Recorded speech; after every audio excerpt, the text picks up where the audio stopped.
Lunes 30 de junio y finalmente lo esperamos toda la semana pasada. Hoy para muchos y muchas canta Gardel. Así es, le dijimos, nos comprometimos la pasada semana que apenas tuviésemos noticias le íbamos a estar informando.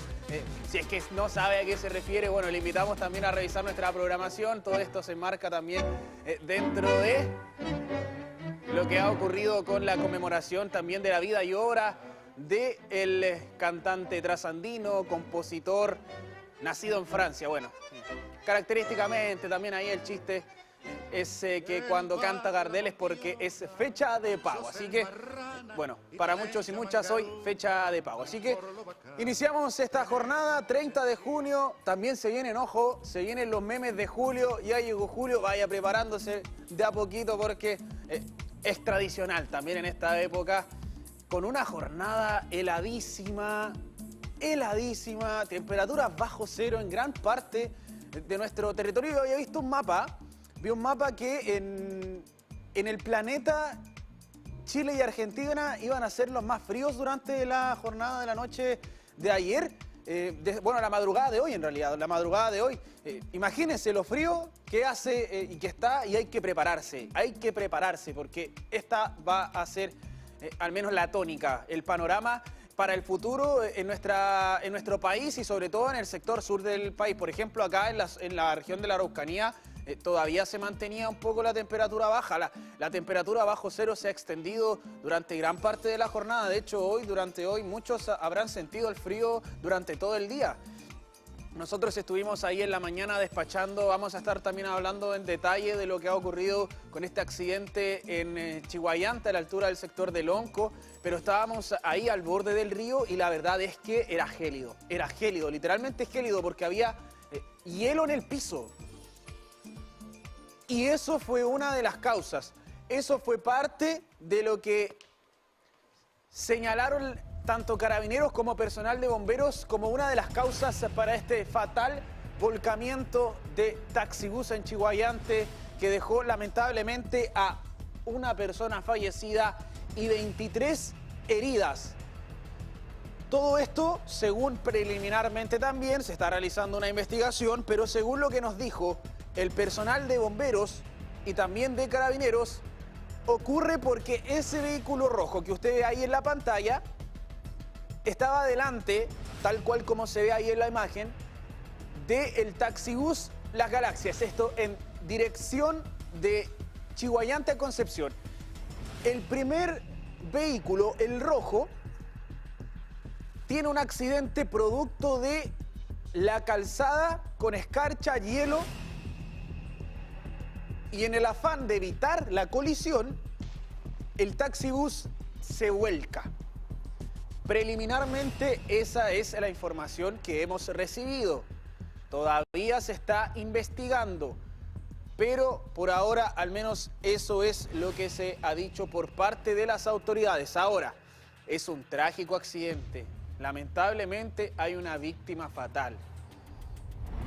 Y yo entiendo que los accidentes ocurren, que son cosas a las cuales estamos expuestos y expuestas diariamente. Nos podemos encontrar con una situación de accidente, pero también hay que comenzar a tomar en consideración que vivimos en una región que es húmeda, que esto va a ser parte de lo que vamos a vivir en este invierno, la escarcha, el hielo, y es por eso que hay que empezar a tener precauciones, sobre todo en estos sectores de curvas, sobre todo en los sectores de alta velocidad. Nosotros en la mañana cuando íbamos en dirección a Chiguayante, un vehículo llegando a una determinada esquina intentó frenar y no pudo frenar porque venía muy rápido y se resbaló y quedó a un par de centímetros, bueno no, un metro más o menos de nuestro vehículo, aquí cerquita, no cerca del río, en pleno Concepción, muy cerca de la Universidad de Concepción,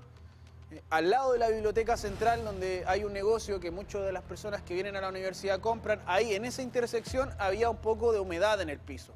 Había barro y ese barro estaba con escarcha. Y ahí el vehículo no pudo frenar y avanzó un par de metros con las ruedas completamente detenidas sin que ruede sino que fue el neumático que deslizó. Y eso es algo que vamos a empezar a ver. Hubo otro accidente también en otro lugar, involucrado otro vehículo particular. Entonces hay que empezar a tomar en consideración que estamos atravesando un momento en el que el pavimento va a presentar estas características, y es por eso que también tenemos que tomar las medidas necesarias como conductores para evitar que situaciones complejas se manifiesten. Ahora, lamentablemente hay una persona fallecida. Esperemos que las 23 personas que también fueron parte de este accidente puedan lograr recuperarse, porque hay personas heridas de gravedad. Imagínese, mire cómo quedó el vehículo rojo. Y el otro vehículo estaba completamente dado vuelta. Ahí está, el taxibús. O sea, estamos hablando de horario peak. Estamos hablando de que no todas las personas venían sentadas, porque hay personas que venían de pie. Las personas que venían sentadas hacia el lado de la máquina, en donde se da vuelta la máquina, ese lado, mire, los asientos quedaron fuera de la ventana. Entonces, es una imagen fuerte para el transporte público, que ya también ha visto accidentes que lo mencionábamos también ayer en la mañana en nuestro matinal Siempre Juntos, que si bien involucra un taxibús, es distinta la situación a los accidentes que hemos visto antes, que involucró quizás alguna culpabilidad por parte del chofer. Aquí todavía, a pesar de que se está investigando, lo que se dijo preliminarmente es que el chofer había intentado hacer una maniobra evasiva producto del accidente que había ocurrido con el vehículo que iba adelante.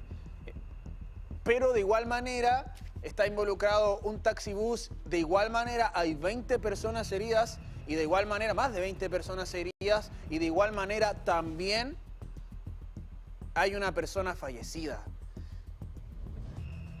Entonces ahí también un poco de lo que deja esta imagen es que estamos viendo constantemente víctimas fatales asociadas al transporte público. Y independiente cuál sea el factor, eso es también el tema que queda. La verdad es que está pasando el transporte público por un momento muy complejo. Vamos a estar también analizando, porque estamos esperando actualizaciones. Le hemos estado mostrando parte de lo que han sido las declaraciones también de los recintos y establecimientos de salud que han estado atendiendo en esta jornada a las personas heridas. Y vamos a estar actualizando apenas también tengamos mayores detalles de lo que ocurrió en la madrugada de hoy. Lamentablemente una persona fallecida, 23 heridos en este accidente en el sector de Lonco, desde Chihuayante hacia Concepción.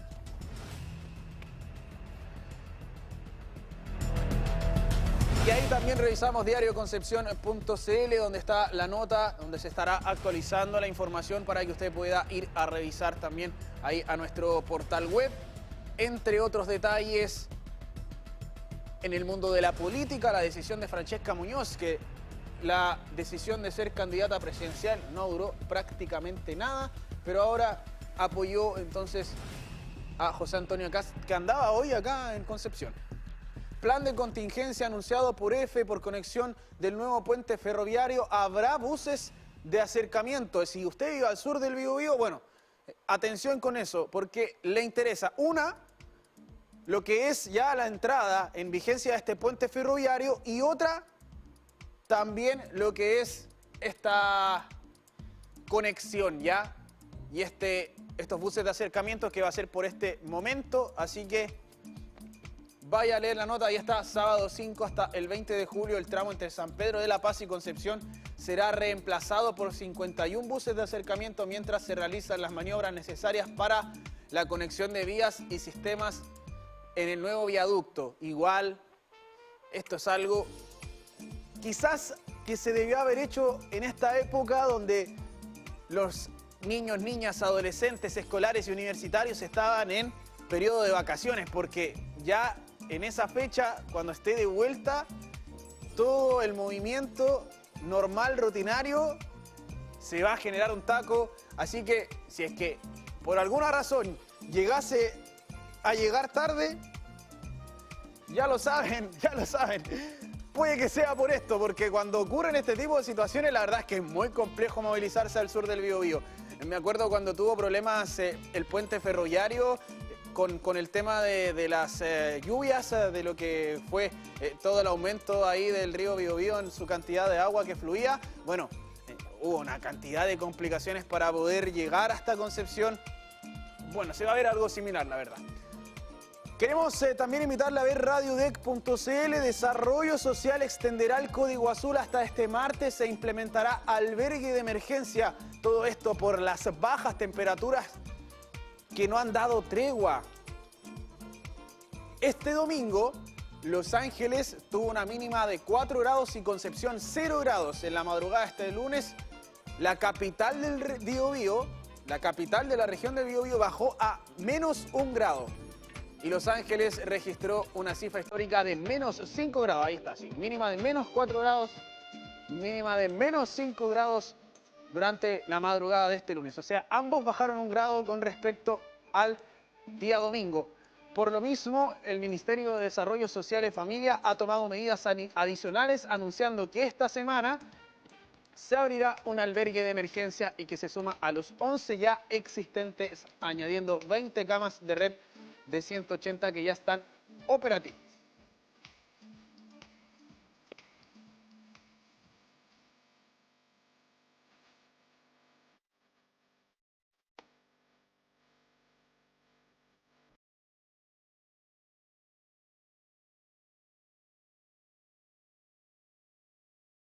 Y queremos continuar hablando de la contingencia y no podemos estar ajenos también como programa a lo que ocurrió en la jornada de ayer en estas elecciones primarias. Y estamos junto a Williams Gómez, nuestro editor general, para realizar un comentario también de lo que fue el proceso. Estuvimos ahí con una cobertura especial, pero también ya con la candidatura, al menos del Pacto Unidad por Chile, Clara Janet Jara. Hola Matías, ¿cómo estás? Tantas elecciones sin ver. Oye, van varias. Varias. Hemos tenido hartos procesos donde nos han tocado estos procesos en general. Han sido varias ya, más de 10, ¿no? Sí, ha sido años bastante movidos. Yo creo que esto marca precisamente un devenir de lo que está ocurriendo en nuestro país en materia de elecciones.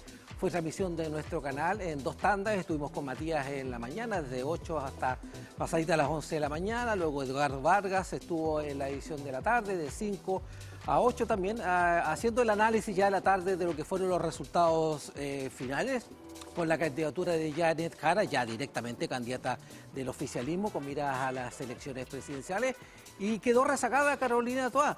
Recuerda tú que a la hora de las definiciones, cuando comenzó todo esto, el nombre sí estaba puesto sí o sí que iba a ser Carolina Toá, y Janet Jara se incorporó después a esto y dejando en un segundo lugar ahora Carolina Toá.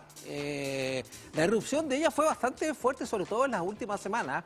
Hubo algunas declaraciones de Carolina Toá que quizás no fueron en la línea correcta, hablando del Partido Comunista.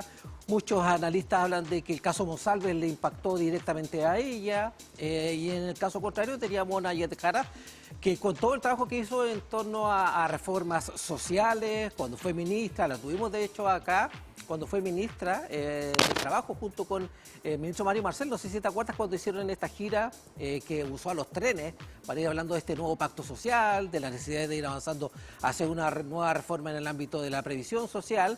Terminó eso quizás por jugarle absolutamente a favor. Y tenemos estos resultados que yo creo que desde la candidatura de Carolina Toá no se lo esperaban. Sí competir sí o sí, pero el porcentaje estamos viendo es sobre el 60% para Janet Jara y cercano a los 29% de Carolina Toá. 28,7. Claro, 28,7. Atrás, Gonzalo Vinter, que fue el primero en hablar ayer, después de que se conoció de que todo daba cuenta de que Janet Jara se iba a quedar con la candidatura. Vinter fue el primero en hablar y desde ya cerró filas con Janet Jara. Se puso a disposición de trabajar. Jaime Mulet quedó con 2,7%, tuvo algunos problemas de vuelo. Él también se señaló en hora de la tarde, lo que significaba su vuelta a la región metropolitana para ser parte de lo que a eso de las 7 de la tarde iban a ser los primeros puntos de prensa por parte de quienes iban a salir ganadores y quién salió ganadora. Y aquí estamos en la cantidad de votos 1.400.000 aprox de cantidad de votantes. ¿Es poco? Claro que es poco. Pero marca algo, esto una proyección de lo que puede ser más adelante. Quizás porque el voto era voluntario, entonces es distinto. Cuando el voto es obligatorio, la ciudadanía, la comunidad se vuelca a votar. Aunque en el parámetro, de hecho lo veíamos en el barómetro que nació acá, llevamos datos desde lo que he hecho en este consorcio que lidera la Universidad de Concepción, se da cuenta de lo alejado que está la comunidad de los referentes políticos, y qué decir de los partidos políticos. Entonces, ¿esto va a servir o no de comparación? Eso solo lo vamos a ver en noviembre de este año, Mati.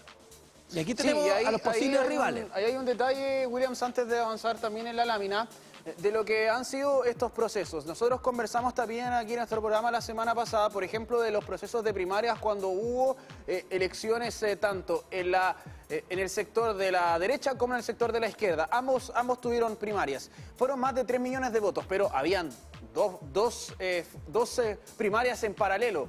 Ahora, esta es una figura que cambia, solamente fue el oficialismo con una primaria que congregó a más de 1 millón de personas, el 9% casi del padrón total de elecciones de personas habilitadas para sufragar. O sea, fue una muy baja participación. Sí. Y lo que tú habías mencionado también, el tema del Partido Comunista, estuvimos con un análisis durante la jornada de ayer en la tarde, en donde se mencionó acerca de la irrupción del Partido Comunista en esta votación en comparación a los grandes conglomerados y quienes venían detrás de Carolina Toá también. ¿Cómo se va a analizar que el Partido Comunista se haya quedado con esta primaria, considerando también lo que había sido el trabajo de Carolina Toá como ministra? Porque ella le tocó un poco dar la cara, ser el rostro. Ella recibió y ser como un escudo, claro. Y ahí también la visión que tenía la gente de ella era justamente de ella tener que salir a defender al gobierno muchas veces, en muchas ocasiones, tal como lo mencionaste tú con el caso Monsalve. En cambio, a la ministra del Trabajo, ex ministra del Trabajo, Janet Jara, también le tocó la promoción de la ley 40 horas, le tocó la promoción de la reforma previsional. Entonces también ahí hay una cercanía distinta con la gente en cuanto a las dos visiones de ambos ministerios. Una, el Ministerio del Interior, que se vio muy golpeado por lo de Monsalve, y otra, el Ministerio del Trabajo, que ha sido uno de los ministerios que más se ha destacado durante el periodo del gobierno del presidente Gabriel Boric. Sí, mira, y son dos ministerios que tratan temáticas distintas, pero ambos tienen en común algo, y que es el factor político para lograr los consensos. En el Ministerio del Interior tú ponías la figura de Manuel Monsalve. Mira, cuando habían situaciones conflictivas, o era Monsalve o era Carolina Toá. ¿Te acuerdas cuando llevábamos los casos de seguridad? De seguridad, todo de seguridad, robo de madera, sí. Después, obviamente, explotó el caso Monsalve y era Carolina Toá la que tenía que salir a responder. Sí. La serie de situaciones irregulares que ocurrieron en torno a este caso. La Fiscalía sigue investigando en este sentido. Cambió el arresto domiciliario como dato para Monsalve. Y por la otra vereda iba Janet Jara con estos temas históricos en materia de desarrollo social, pero que también tenían a las discusiones políticas, porque todo se resolvía en el Congreso. Entonces ahí, históricamente, el Congreso, desde que es Congreso, en Chile ha tenido desavenencias políticas, falta de consenso. Mirá lo que significó sacar adelante esta reforma previsional, la ley de 40 horas, entre otras temáticas. Y eso al final le jugó a favor absolutamente a Janet Jara. En otro tipo de referencia, sí, ella es un tanto más lúdica, muchos la igualan a lo que ha sido Michelle Bachelet. Lo de Carolina Toá era un rostro un poquito más duro. En otra línea, son extremos en este sentido de cómo llevar la política.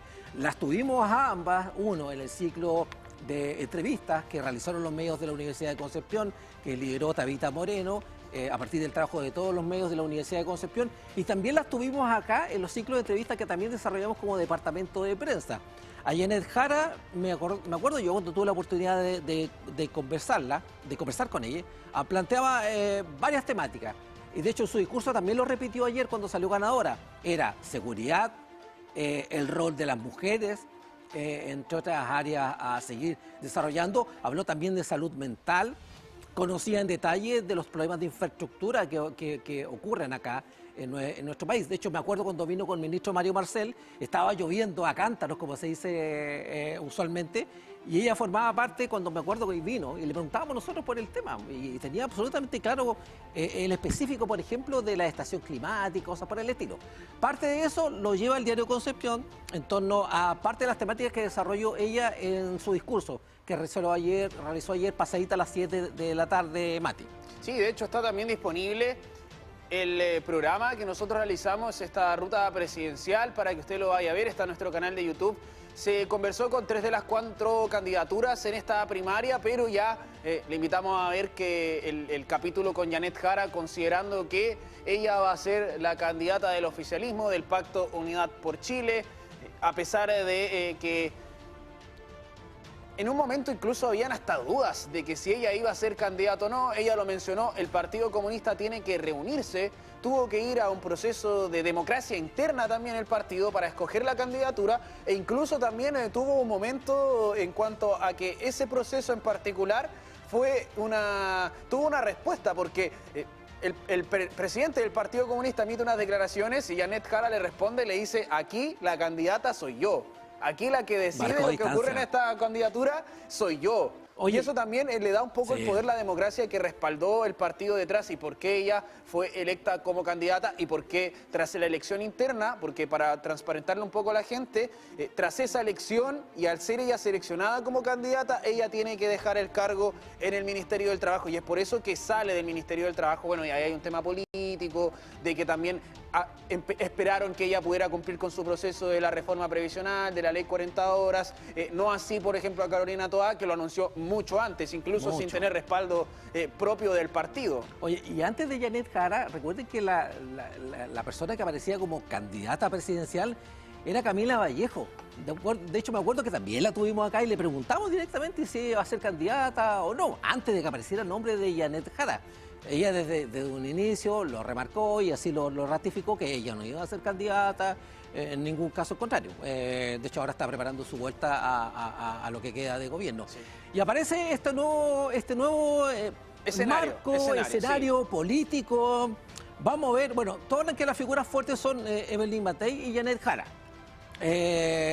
Pero los otros candidatos tienen bastante que decir. Según la Cadem bajó 9 puntos. Sí, lo veía. Sí, Evelyn Matei. Subió Kast. Subió Kast, sí, bajó Evelyn Matei, que también ha tenido algunos puntos de prensa que también no han ido en el camino del ideal. Por ejemplo, se refirió al caso de TVN, de Lindón, de otras cosas que ella lo llevaría a casi trabajar el archivo de TVN, y eso generó una serie de polvaderas políticas, obviamente también dentro de los trabajadores de TVN. Marco uno de los tantos desencuentros que ha tenido mediáticamente hablando. Los que son partidarios o no de Evelyn Matei estarán en su justo derecho de quizás disentir conmigo y que no, que esto no ocurre. Pero aquí tenemos parte del escenario: Ominami, Parisi, Janet Jara, Evelyn Matei, Kaiser, José Antonio Kast. Sumemos también la figura de un hombre ligado al deporte, Harold Mayne Nichols, que también lo tuvimos como parte de este ciclo de entrevistas. No está aquí, no, pero Harold Mayne Nichols va a ser, sí, o sea, ya está anunciado como candidato. Marco Enríquez Ominami, de los que estaban acá, Marcos Enrique Ominami, Franco Parisi, Janet Jara, Evelyn Matei, Johannes Kaiser, José Antonio Kast, y a esto subamos a Harold Mayne Nichols. Sí, estos serían básicamente como las figuras. Esta es la figura en torno en la cual se va a hablar. Hay rostros que se repiten. Yo no sé cuál es la elección en este sentido a la cual postula nuevamente Marco Enrique Ominami. Parisi, esta debe ser la segunda. Cuarta. Parisi debe ser la segunda, ¿o no? O la segunda, me parece que recuerdo si es segunda o tercera. De Parisi. Obviamente en la primera de Janet Jara, Johannes Kaiser y José Antonio Kast. Había estado antes también. Había estado antes. Kaiser y Kast, que van en una línea política. Tercera de Kast. Claro, de ultraderecha. Y recordar que en otra línea de lo que marca, por ejemplo, a Janet Jara. Lo habíamos mencionado al principio, Willy, que acá en la región del Biobío, ahora la candidatura de José Antonio Kast también está siendo noticia, porque se baja Francesca Muñoz, que había anunciado una candidatura express. Prácticamente no alcanzó ni a hacer campaña, nada, nada. Ni a recorrer, ni a salir un poco de sus labores como parlamentaria. y anunció el apoyo a José Antonio Kast.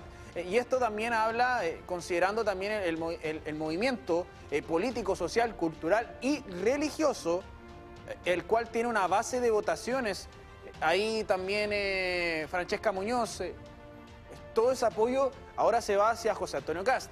Quizás un poco en desmedro de lo que son las expectativas en el mismo sector político de Johannes Kaiser, que apuntan a un público similar, a un votante similar, no igual, porque se diferencian, pero bien similar, a diferencia de la otra candidatura de derecha que es Evelyn Matei. La más tradicional, que ella por más tildarla de tradicional, alguna forma. sí, más tradicional. Ahora, vamos a ver, va a ser sabroso saber esta semana, bueno, ya han hecho puntos de prensa la gran mayoría de quienes son candidatos y candidatos de la otra vereda política distinta a la de Janet Jara.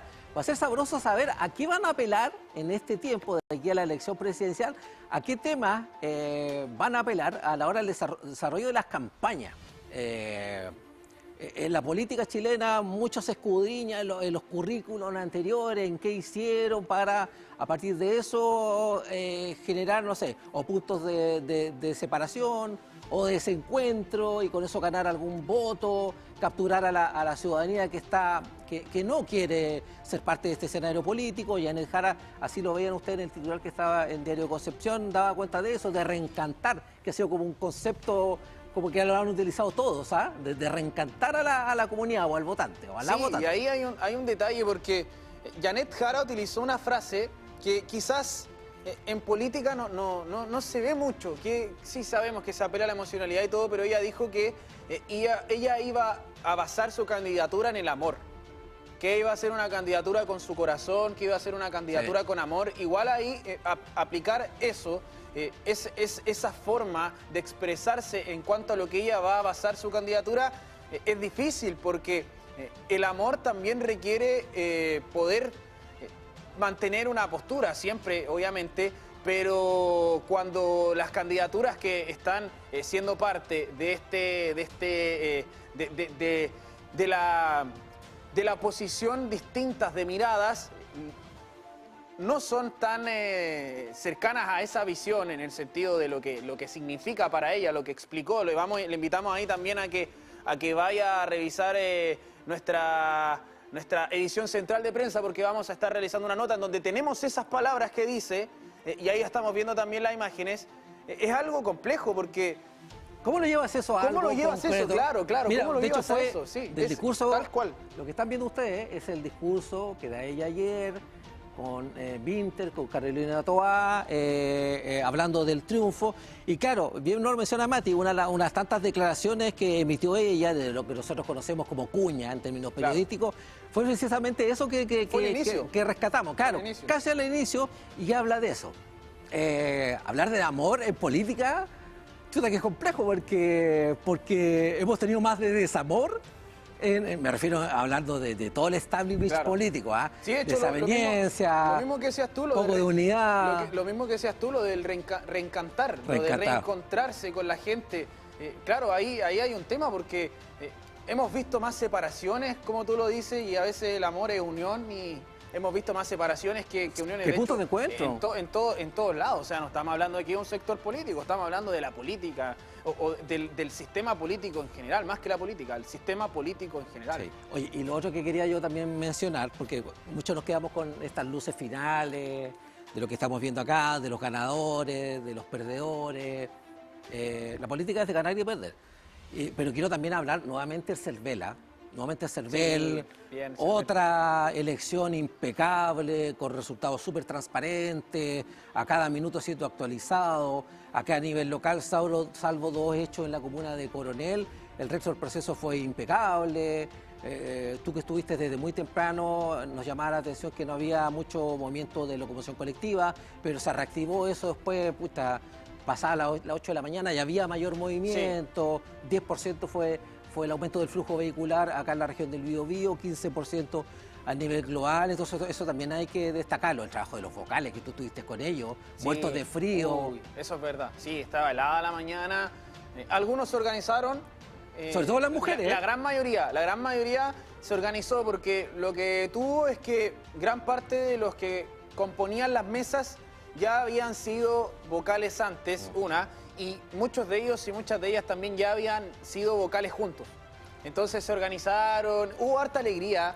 Sobre todo nosotros mediodía. terminamos el despacho jugando, ¿te acuerdas? Estábamos jugando ahí también, tenían un juego de Hualpén mesa. te encontraste sí, con eso? En Hualpén, en los Sagrados Corazones, un saludo también para la gente ahí. Pero mucha alegría, también una instancia de cumplimiento, de un deber democrático, pero también de responsabilidad. Hubo un voluntario en varios locales, no solo uno. Entrevistamos a un voluntario, pero en varios locales también habían voluntarios que fueron llamados en caso para constituir la mesa y bien, un proceso democrático hay que también... la jefatura de fuerza funcionó impecable. Mostrarlo bueno, sí. Carabineros también. La Armada, la defensa civil. Carabineros, que hace un trabajo también de repente medio invisible. Pero que se visibiliza cuando usted ve que el proceso está funcionando, es porque la policía uniformada está cumpliendo. Así que en ese sentido un 7 con el CERVEL. Yo, para la otra elección, y se toca en esta época del año, un calefactor para los focales, al margen de todo lo que se tiene dispuesto. Ahí hay que avanzar un poquito más, porque es un deber que sí, está bien, yo si soy vocal tengo que hacerlo, pero un cariñito, mejorar en ese sentido por parte de la organización sería ideal. Sí, las otras votaciones, para ya ir finalizando este espacio, Willy, noviembre, 16 de noviembre inicia, ya después en diciembre vamos a tener la segunda vuelta, en caso de ser necesario, pero sabemos que lo más probable es que ocurra. Y también elecciones parlamentarias 16 de noviembre, ¿qué es lo que viene ahora? 18 de agosto termina el periodo para la elección de para la inscripción de las candidaturas. Claro. Desde ahí en adelante iniciamos de lleno con el proceso hacia noviembre, que vamos a estar ahí también para que usted pueda estar atento y atenta. ¿Qué se necesita? Reunir 45.000 firmas y ahí ya serían entonces habilitados, estarían entonces habilitados para ser candidatos y candidatas. Ahí estaba entonces, Janet Jara se queda con estas primarias. A Williams Gómez, queremos agradecerte también por estar con nosotros en este primer bloque. Nos reencontramos a 20 horas. Sí, a las 20 horas, la noticia. Vamos a estar tocando esta temática y también el clima. Y queremos ir a revisar cómo va a estar el pronóstico para esta jornada de hoy. 9 grados en esta tarde, 0 grados en la noche. Los Ángeles en la tarde, 8 grados y en la noche ya menos 1 grado. O sea, en la madrugada va a estar más helado todavía. Y Lebu en la tarde, 9 grados y en la noche, 0 grados. Va a estar gélida la jornada de hoy en la tarde y también en la noche. Así que harto frío. Le voy a pasar el dato nuevamente. Ayudemos, apoyemos a quienes los están pasando mal en estas fechas heladas. A todos quienes lo necesiten, a las personas en situación de calle, está activado el Código Azul. También a los animales, también a los perritos, a los gatitos que están ahí en situación de calle. Apoyémosle un poquito, porque la verdad es que está muy frío y al igual que usted, el resto también siente el frío. Así que si usted tiene frío y tiene la posibilidad de tener abrigo, de tener ropa, de tener una casa, de tener estufa, imagínense las personas que no lo tienen. Así que si es que apoyamos, podemos hacer un mundo mejor. Así que les invito también a que colaboremos entre todos para que en esta época del año podamos aportar nuestro granito de arena. Si todos aportamos nuestro granito de arena, entonces armamos de a poquito una playita y ahí ya se ve distinto, se nota distinto. Un granito de arena, usted lo toma, lo ve pequeño, pero cuando va a la playa y ve todos los granitos de arena ahí, se arma una playa. Entonces hay que empezar a colaborar entre todos también. Y les tenemos una información, la cual queremos pasar a revisar desde el plano internacional. ¿Cómo impactarán los precios de la gasolina tras el ataque de Estados Unidos a Irán? El régimen persa podría bloquear el estrecho de Hormuz, la principal vía de tránsito de petróleo, como represalia, lo que significaría que se afectarían los mercados internacionales. Y subió la benzina acá en nuestro país, 26 pesos y más de 60 para la parafina.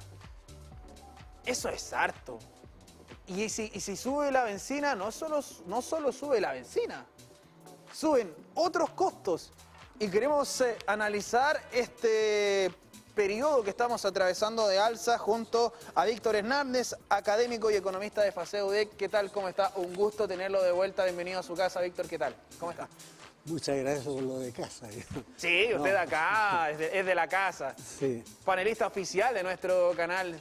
Ok, encantado de estar nuevamente con ustedes. Estoy a vuestra disposición. Víctor, coméntenos lo que había señalado en un comienzo, cómo ha afectado, cómo ha ido variando los precios todo esto que ha estado ocurriendo Israel con Irán, Estados Unidos. Lo que pasa es que a pesar de estar tan distante de la zona de conflicto, lamentablemente, indirectamente comenzamos a recibir los primeros coletazos, digamos, de toda esta situación. Particularmente porque estamos vinculados por la parte comercial, por la parte financiera, ¿no? Y por la parte energética. Y precisamente esto último es lo que de alguna manera es el primer impacto que nuestro país va a comenzar, digamos, en caso de que efectivamente esta situación llegara a una situación extrema, ¿no? Se podría ocasionar un encadenamiento de efectos en la cadena de valor. ¿Qué significa eso? Chile no es autosuficiente en materia de petróleo. Y en consecuencia eso significa naturalmente de que tenemos que importar prácticamente el 100% del petróleo. Y aquí empieza con el primer eslabón, sube el precio del petróleo, suben las bencinas, los combustibles, la parafina, tal cual tú lo señalabas. Y esto inmediatamente comienza a repercutir en otros bienes. ¿Por qué? Porque la persona, ¿no es cierto?, que está vendiendo en La Vega y que vende papas, las papas las trae evidentemente de la zona central o del sur, etcétera. Y eso repercute evidentemente por el efecto que se comienza a recibir en el transporte. Sube el transporte, ¿no es cierto?, van a subir los pasajes y comienzan a aparecer otros efectos multiplicadores. Finalmente, esto repercute también en los costos de producción de las empresas. Muchas de estas empresas requieren evidentemente este combustible para poner en funcionamiento sus empresas. Eso significa costos. Evidentemente que si suben los costos, esto va a impactar también la parte de precio. Y así entonces todos estos precios van a repercutir, digamos, en toda la comercialización de productos que llegan finalmente ¿a quién? A los consumidores. Y el consumidor lo recibe a través de ¿qué?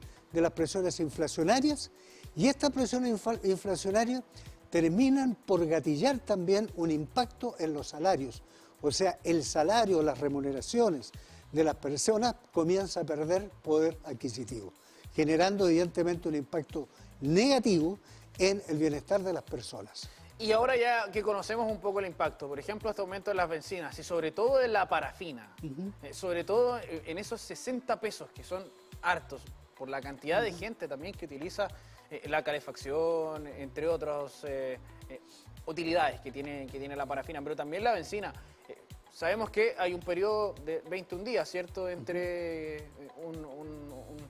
un anuncio y otro, claro, entre un anuncio, entre que se ajusta ahí, pero entre 21 días que haya subido 20 pesos y más de 60 pesos es harto, es mucho. Sí, eso de alguna manera se explica por lo siguiente, porque indudablemente dentro de la matriz que se utiliza para efectuar la reajustabilidad de precios de los combustibles, hay un elemento que es importante y que no lo mencioné porque te lo voy a mencionar ahora, que me refiero al dólar. El precio del dólar sube. ¿Y por qué, digamos, se manifiesta de manera tan intensa en los precios del petróleo, los combustibles, etcétera? Porque estos reciben dos impactos. El primero es el impacto por el aumento internacional en el precio del petróleo. O sea, ahí ya tenemos un primer componente que gatilla el precio de los combustibles internamente. Segundo, el hecho, digamos, de que se estén repercutiendo también en el tipo de cambio, quiere decir que al aumentar el precio del dólar, nuestra moneda se desvaloriza respecto del dólar, o sea, el peso. Y en consecuencia, aquí encontramos el segundo impacto. Por ejemplo, si el barril de petróleo, voy a poner cifras ficticias, tiene un valor de 50 dólares y el dólar vale 10, eso en moneda nacional, eso significa que por cada barril pagamos 500 pesos. Pero si ahora el precio de los combustibles aumenta 70, eso quiere decir que vamos a tener que pagar 700 pesos por cada barril que importemos. Pero aquí viene el efecto ahora también, el efecto que produce la importación. Y la importación que está sujeta a aumento en el precio del dólar. Si el precio del dólar ahora sube, ¿no? Sube, qué sé yo, en 10 pesos, ¿no? Eso quiere decir entonces que al precio ya reajustado directamente por el petróleo, se ve potenciado por el impacto que recibimos por el aumento en el precio del dólar. Ese es el gran problema que hoy en día estamos teniendo.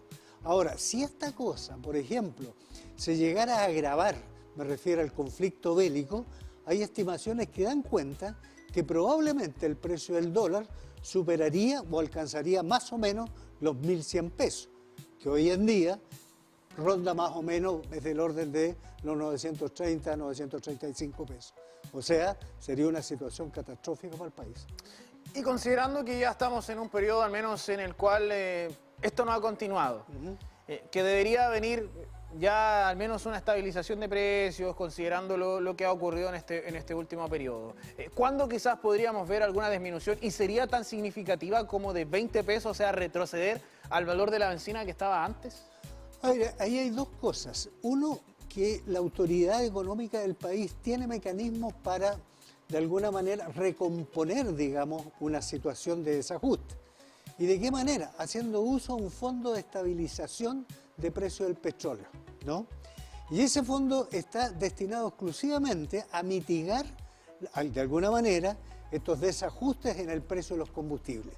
Y esto se está utilizando. Piensen ustedes qué significaría si por alguna razón no existiera este fondo de estabilización. Los precios, evidentemente, de los combustibles serían, yo diría, sin temor a equivocar, un 20% más, ¿no? Entonces, ese es un elemento de mitigación. Lo otro que se está pensando, ¿no es cierto?, principalmente por los efectos en la cadena de valor que te decía yo, que pueden desembocar específicamente en temas de desempleo. Porque obviamente los costos de producción de las empresas, si están subiendo, van a tener que recurrir lamentablemente, ¿no es cierto?, a situaciones un poco extremas, para también compensar, digamos, o neutralizar de alguna manera estos mayores costos. ¿Qué van a hacer? Van a generar desempleo, ¿no? Y eso naturalmente también va a ser un elemento que hay que tener en consideración.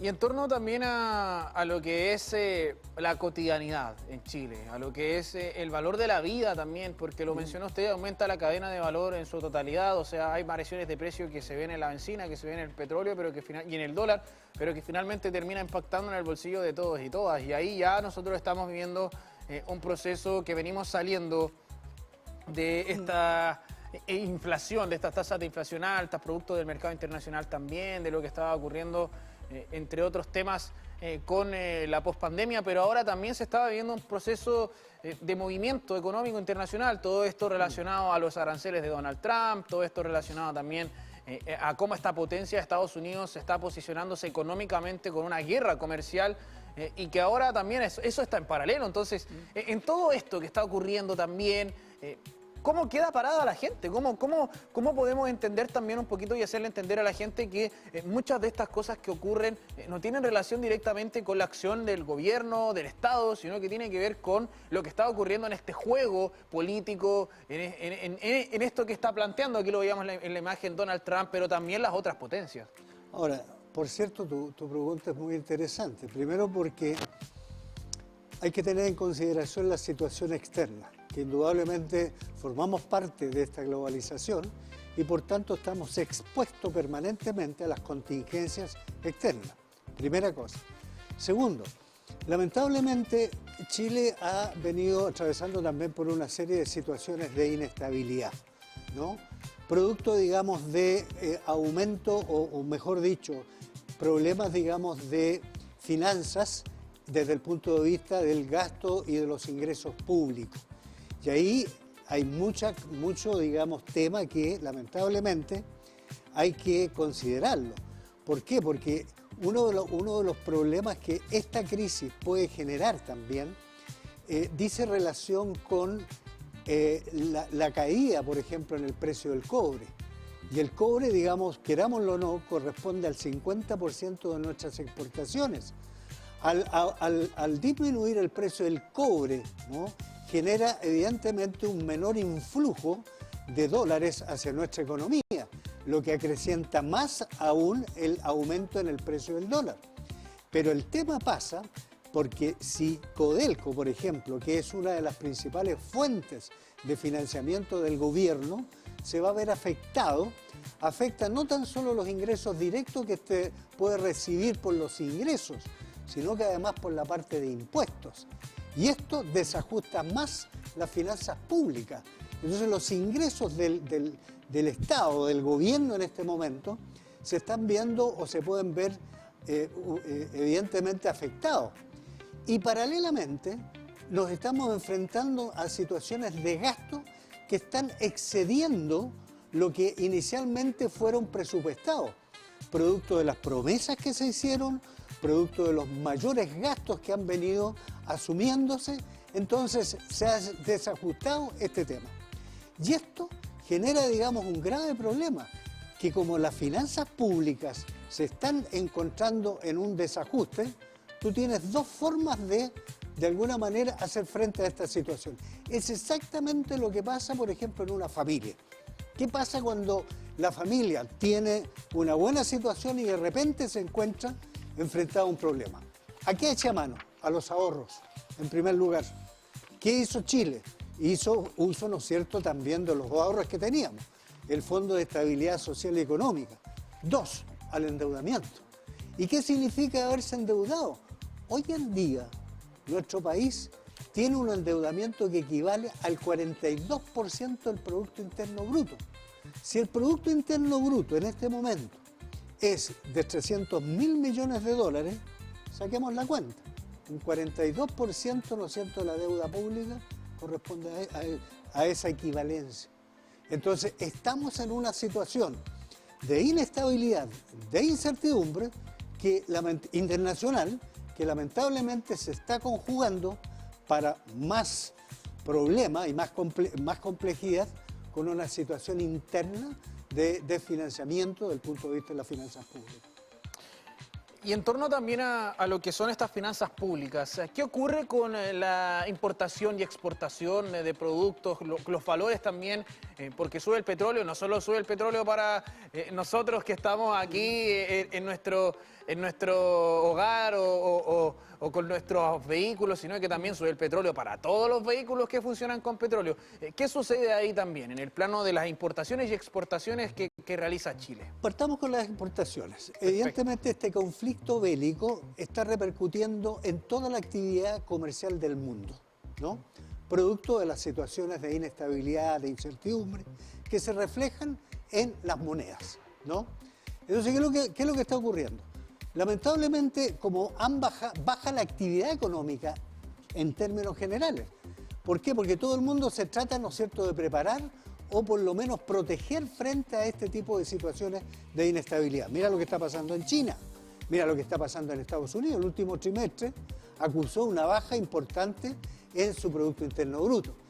Al caer las actividades internacionales de nuestros principales socios comerciales como China y al mismo tiempo Estados Unidos, ¿qué es lo que significa eso? Hay menor demanda por cobre y de nuestros productos.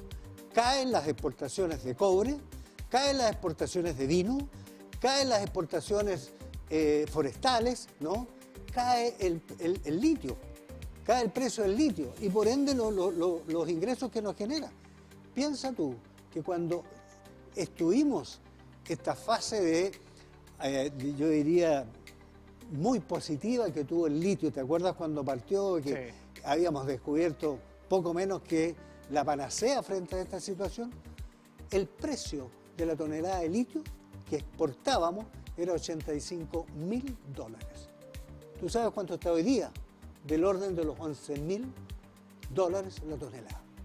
Esto naturalmente, ¿a quién te va a impactar? A la actividad que está vinculada directamente, claro, con el litio, o sea, la minería también cae. Entonces, esto comienza a generar problemas también en las finanzas del gobierno. Y desde el punto de vista de las importaciones, significa que hay un encarecimiento de las importaciones. Porque yo estaba, qué sé yo, importando un vehículo que me costaba $10.000, ahora vale $15.000 y más el efecto aumento en el precio del dólar. Caen las importaciones principalmente de productos tecnológicos, como por ejemplo computadores, caen por un aumento en los precios. Aumentan los precios internacionales de todos aquellos productos tecnológicos, celulares, qué sé yo, computadores, ¿no? Todo este tipo de cosas, electrodomésticos, automóviles, el precio de los automóviles va a subir, ¿no? Entonces, los impactos lamentablemente en la actividad comercial son bastante importantes. Claro, ahí al haber menor importación, hay menores vehículos disponibles. Lógico. Se siguen comprando vehículos todos los días, hay menos vehículos, entonces los vehículos que quedan van subiendo cada vez de precio porque hay menos disponibilidad también para que la gente pueda elegir. Todo esto mientras estamos con estos procesos también, o sea, le explicamos también, y yo también le quise hacer un contexto, porque no es solo lo que está ocurriendo con Irán, Israel, Estados Unidos, es lo que está ocurriendo con nuevamente esta guerra que hay económica, con los aranceles que están, al menos nosotros tenemos un 10%, algunos ya les dejaron un 0%, hay un periodo también en el cual estamos como de transición, en donde Donald Trump echó un pie atrás, pero al menos hay algunas cosas que se mantienen y ahí es donde está al menos el foco, porque eso es lo que estamos atravesando ahora. Ese es el contexto en el cual se está desarrollando todo esto de lo que le estamos hablando. Y hay un elemento adicional, ya que tú lo tocaste tangencialmente, y que dice relación con lo siguiente. Porque de repente hay, en la parte económica aparecen cosas que resultan hasta cierto punto contradictorias. Y el otro día me lo preguntaba también un periodista. ¿Pero por qué entonces el precio del dólar subió? ¿No? Y la respuesta es la siguiente. Cuando hay este tipo de situaciones de incertidumbre, de inestabilidad, ¿qué crees tú que hacen los inversionistas? Se resguardan. Evidentemente, ¿no? ¿Y qué hace inmediatamente? Y el común de la gente. Sí. Lo primero que hace, ¿en qué puedo refugiarme de tal manera que mi dinero, el común de la gente, no se desvalorice? Porque si lo llevo al banco, el banco me está ofreciendo un 0,3%. ¿Para qué? Dice la gente. Entonces, ¿cuál es la tendencia? ¿En qué se refugia? ¿Qué compra? Oro. O dólares. O dólares. Claro, entonces aumenta la demanda de dólares y sube el precio.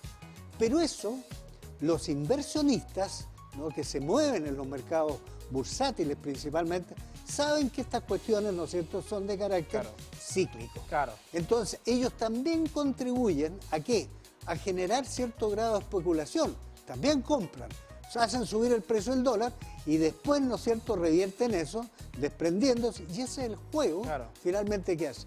Pero lo más importante y peligroso es que lamentablemente este tipo de situaciones de incertidumbre, de inestabilidad, llevan en países como los nuestros a que los inversionistas sean mucho más conservadores y poco arriesgados. Claro. Y yo, antes de invertir, ¿no es cierto?, en una nueva actividad, yo lo voy a pensar 2 o 3 veces. ¿Y en qué repercute eso? En la producción. Mira lo que está pasando en Chile, ¿cierto? Subimos 1 o 2 centésimas de punto el Producto Interno Bruto. El PIB. Pero un 2 y tantos % no es nada. Y ya nos estamos acostumbrando y se nos olvidó que teníamos promedio 5 o 6% de Producto Interno Bruto. O sea, esto nos está llevando aquí, producto lamentablemente de todas estas situaciones de irregularidad y de inestabilidad, a que hayamos perdido nuestro horizonte y nuestras expectativas positivas. Sí, eso se ve también, por ejemplo, en la industria de la construcción, con un alza en los materiales, ahora con el alza en los petróleos, y usted lo mencionó, cuando hay este periodo de incertidumbre se resguarda, y el resguardo no es inversión, es... Claro, no, está esto, tenemos esto, hagámoslo funcionar con la menor cantidad de dinero posible, y cuando llega el periodo ya de austeridad, empezamos a invertir. Y este periodo está siendo cada vez más mínimo, o sea, está siendo cada vez el ciclo de austeridad o de tranquilidad, por decirlo, para invertir, está siendo cada vez más pequeño. Entonces, ¿qué pasa? Que finalmente el margen de crecimiento, como usted lo señala, según lo que usted nos ha explicado también, nuestro análisis de las veces que hemos conversado, termina desencadenando en esto, en que haya poca inversión, en que ahora, por ejemplo, cuando vemos puente ferroviario, cuando vemos estas obras, también tiene que ver con inversión estatal, pero no necesariamente tiene que ver con una inversión privada. O sea, todavía no hemos visto una inversión privada que venga del mundo privado a gran escala. Sí, hay construcciones, por ejemplo, obras de departamento, entre otras, pero también hay una cantidad, la otra vez estuvimos hablando de esto también, a propósito de lo que hemos estado reporteando en estos últimos meses, de proyectos que no se han iniciado obras, que tienen los permisos, pero no inician obras, y que incluso desde el Ministerio de Vivienda y Urbanismo les dieron la posibilidad de extender este permiso para que puedan iniciar obras, pero todavía no ocurre. Entonces ahí también hay un detalle de por qué no inician estas obras, por qué no se construye. Bueno, parte de eso le tenemos la explicación aquí de lo que usted nos menciona. Pero fíjate que esto está asociado a una suerte de estrategia que consiste en la siguiente. Si tú, por ejemplo, está contemplado dentro, ponte tú, del presupuesto de la nación, el hacer un camino, qué sé yo, entre Contulmo, qué sé yo, y otro pueblo cercano a ellos, ¿no? Y resulta de que se están viendo enfrentados lamentablemente a situaciones de carácter social derivados, por ejemplo, del desempleo, y si tú consideras estos dos, desempleo versus camino, por ejemplo, de Contulmo con ese pueblo X, ¿cuál crees tú que llama más la atención a la gente, a la ciudadanía? Indiscutiblemente el desempleo. Y que no obstante tienen recursos, ¿no es cierto?, presupuestarios para hacer de Contulmo, el camino ese que hay que hacer, pero se visualiza menos.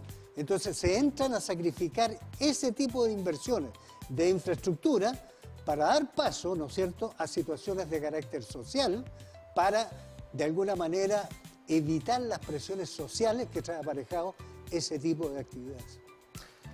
Queremos agradecerle por estar con nosotros en esta jornada. Le invitamos también para que conversemos más adelante nuevamente acerca de los temas económicos que estamos atravesando tanto en nuestro país como en las diferentes naciones de nuestro planeta. Muchísimas gracias por estar con nosotros. Gracias por la invitación, Matías. Y queremos nosotros invitarles a que se mantengan en sintonía. Nos vamos a una breve pausa y ya regresamos con más programación. Vamos a estar hablando también parte de lo que ha ocurrido durante este fin de semana. Lo estaremos analizando en breve, así que vamos y volvemos.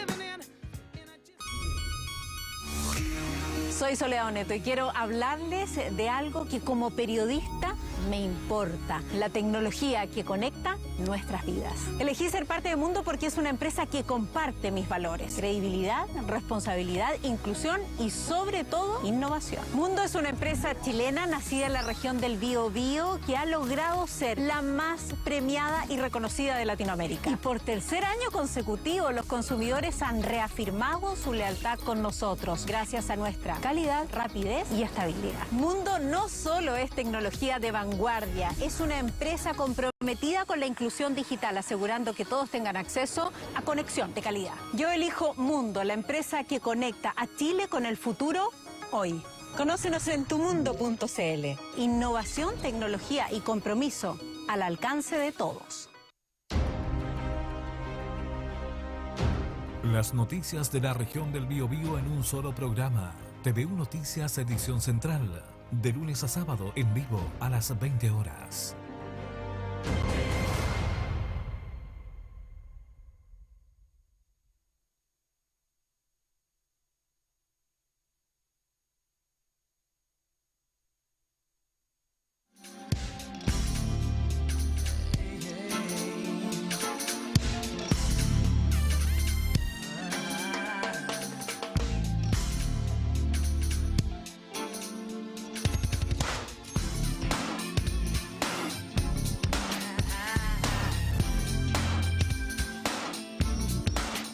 Y ya estamos de regreso. Le dije que iba a ser breve.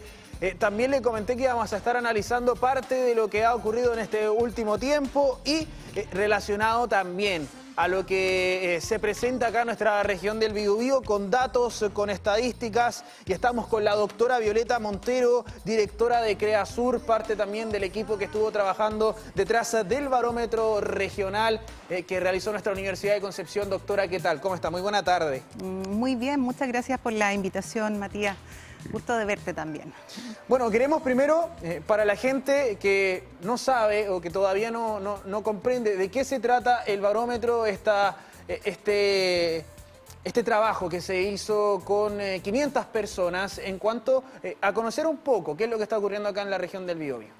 Bueno, decir que es un trabajo que lleva bastantes años en la región del Biobío por parte del equipo del Departamento de Administración Pública y Ciencia Política. Llevamos ya 3 mediciones, el 2019, el 2022 y ahora el 2024, pero también es un esfuerzo que se había realizado con anterioridad en un trabajo colaborativo con distintas universidades, en particular liderado por un equipo desde la Universidad de los Lagos, también la Austral, ha participado la Universidad de Chile, la Católica, distintas universidades que aplican en sus respectivas regiones, en la Universidad del Biobío, en el caso de la región de Ñuble, y la Universidad de Concepción a través de CREASUR en la región del Biobío con esta nueva medición.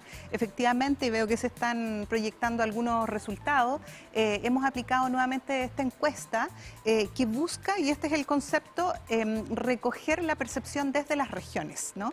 Hay pocos estudios, pocas encuestas que logran recoger la percepción realmente que desde las regiones existe sobre distintos temas de interés, y eso es lo que buscamos a través de este instrumento que se llama el Barómetro Regional Chile visto desde sus regiones. Vamos a estar desglosándolo, pero antes también queremos mostrarle lo siguiente. Fueron 500 personas que participaron de este estudio, 47,9% hombres, 52,1% mujeres. De 18 a 29 años, 19%, de 30 a 44 años, 28,3%, de 45 a 54, 17,8%, de 55 a 64, 12,5%, 65 más, 22,4%. De la zona capital regional, 44%, otras comunas, 56%.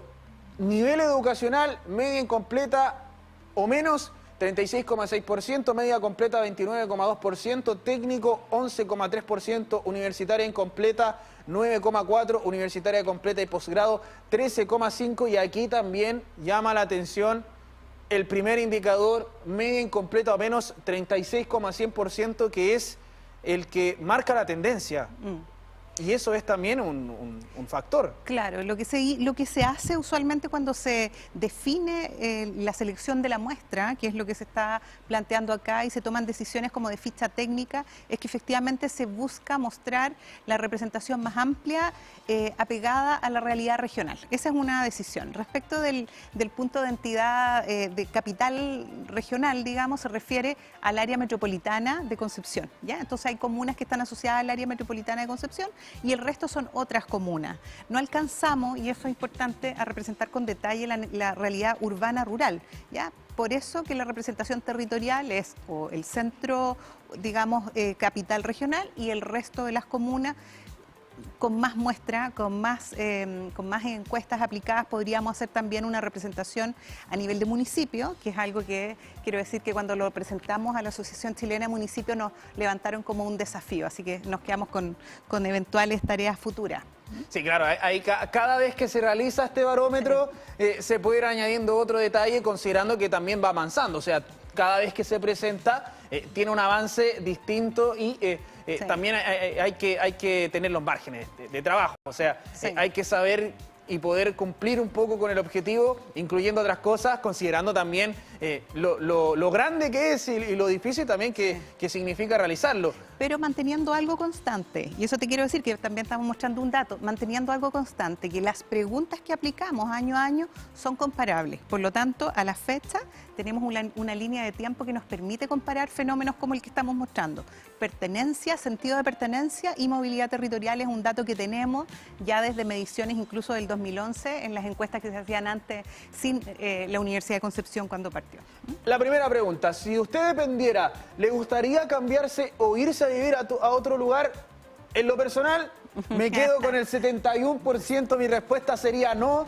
Te 27, representa. sí, completamente me representa. 27.9% sí. Sí, es un dato bien bonito porque además en general, ¿cierto? Independiente de unas preguntas que vamos a ver después de si la gente sienta que su región está progresando o no, si siente que tiene buenas oportunidades de trabajo o no, el deseo de la gente de permanecer en la región es interesante. Y si es cambio, que es lo que muestra ahora esta lámina, ¿cierto? Sí se cambiarían, pero mayoritariamente a otra comuna dentro de la región, ¿ya? Claro. No necesariamente... Dentro de los que dijeron sí. Exacto, de la submuestra, Claro, de de los la submuestra. 145, 34% dice que sí se cambiaría, pero a otra comuna dentro de la misma región. Ese es un dato que, la verdad, nosotros mostramos los datos de la región del Biobío, pero días después mostramos los resultados nacionales. Y cuando uno compara entre regiones, en esta última medición tenemos principalmente regiones del sur de Chile, la tendencia es más o menos similar. La gente tiene un deseo de permanecer en la región, no hay una región que destaque porque toda la gente se quiera ir. Eso es una tendencia. Problemática de la región, de acuerdo con lo que usted sabe o lo que ha visto de la región del Biobío, ¿cuál es el problema más urgente o importante que las autoridades deberían dedicar mayor esfuerzo en solucionar? Vamos a ir desglosando, no vamos a leer los porcentajes para ir más rapidito. Delincuencia, seguridad, acceso a la salud, obras viales, conectividad, falta de empleo, drogadicción, preocupación por el medio ambiente, de ahí para abajo. Esas son las principales. Nos quedamos con lo primero también, seguridad, delincuencia van un poquito de la mano. Así, van de la mano y además, bueno, sabemos, no es el análisis del día, pero ya que hemos visto los resultados electorales y estos temas, porque son interesantes las encuestas, de algún modo las encuestas son algo así como un termómetro social que captan también las autoridades políticas o más en periodo electoral. Los temas de delincuencia, los temas de seguridad copan la agenda pública y copan también el discurso y los programas políticos de las autoridades políticas. Eso es bien clave y se observa, y también se observa en esta siguiente pregunta, porque efectivamente, ¿cierto?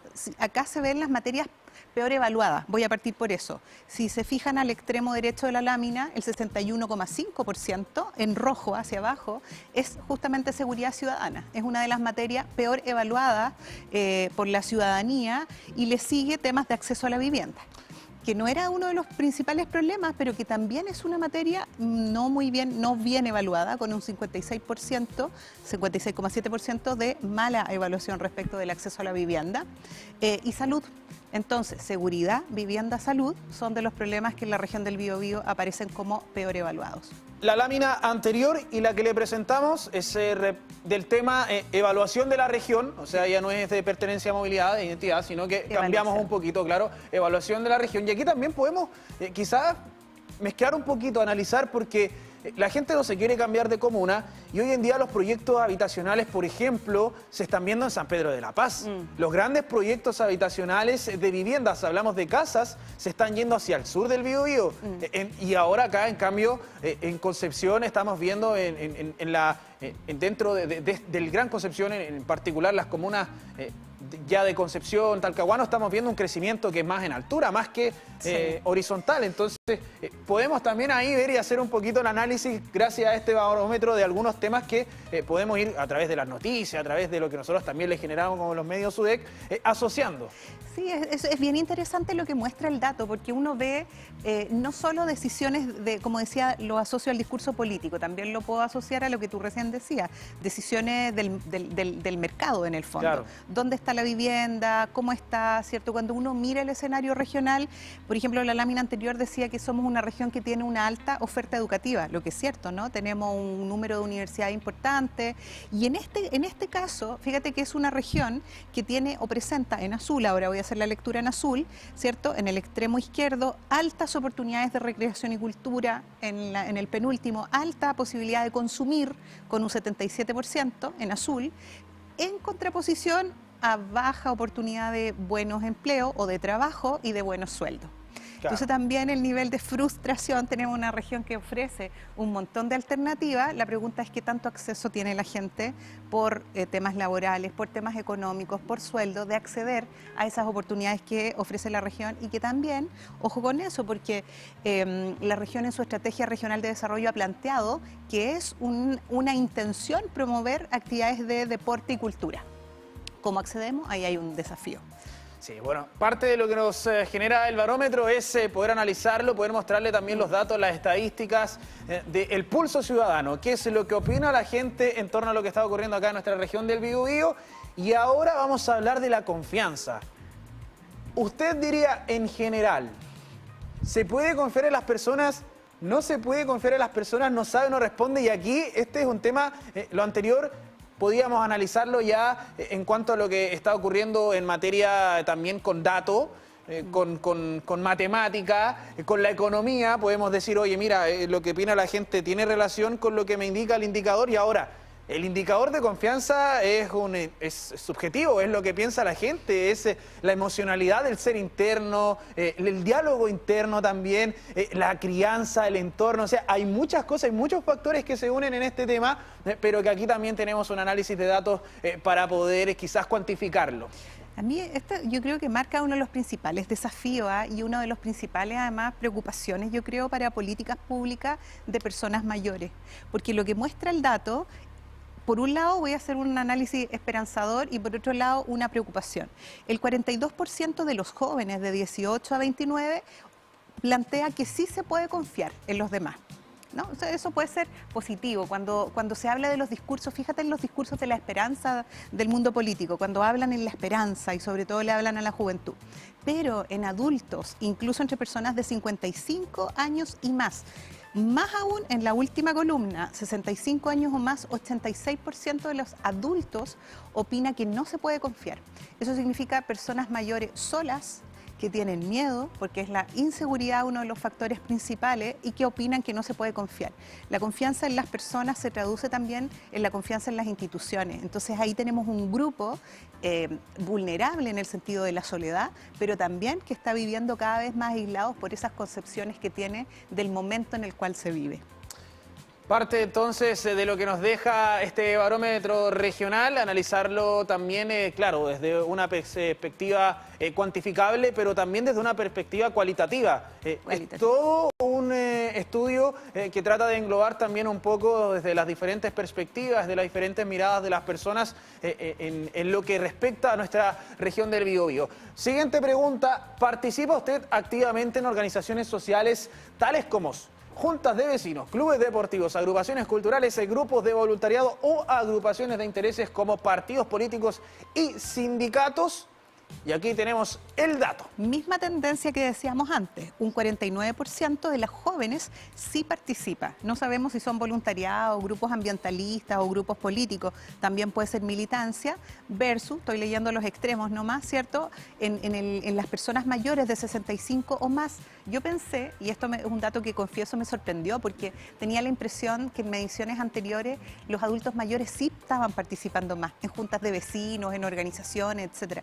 Hoy día muestra que solo un 64%, que igual es alto, pero es una cifra que ha bajado, están participando de organizaciones. Entonces, por eso decía, ojo en el envejecimiento, ojo en esas personas que están desconfiando, que no están participando, que están solas, y que es algo de política pública muy importante, porque los datos del INE muestran la tendencia al envejecimiento en la población.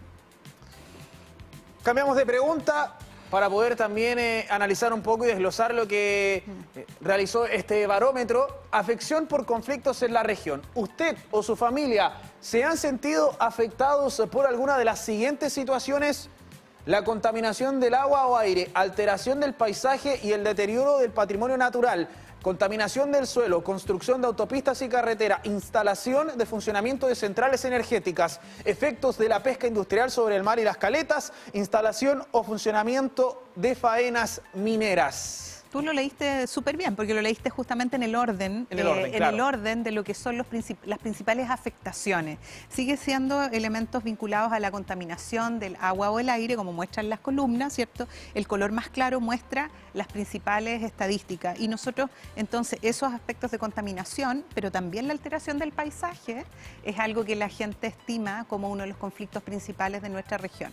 El cuidado del patrimonio, el cuidado del medio ambiente, son aspectos que la gente valora y que establece como conflictos principales. No tenemos faenas mineras prioritariamente como conflicto. Claro. En el otro extremo. En Penco quizás ahí hay un... Claro, hay un tema, o uno diría Curanilahue, pequeña, claro, cierta sí. actividad, pero no son de las mayoritarias, y este dato habría que contrastarlo con los datos que aparecen en el norte, donde sí tenemos más presencia minera. Sí, ahí también, bueno, se da un poco de los detalles que ocurren acá en nuestra región, nosotros se lo estamos mostrando constantemente también, hay mucha agrupación ambientalista Sí. con fundamento también, no solo que sea una agrupación que funcione como un grupo para poder hablar en torno al tema, sino que también con acción directa, con involucración en sus territorios, con vínculo con municipalidades, con el Estado, con base también científica, muchos de ellos. Entonces, parte de lo que está ocurriendo también en esa materia, en el cuidado del medio ambiente, tiene relación con mucho de lo que nosotros le mostramos en nuestro canal, que también aquí podemos contrarrestar la fuente aquí mismo. Sí, Con lo que nosotros le mostramos, tenemos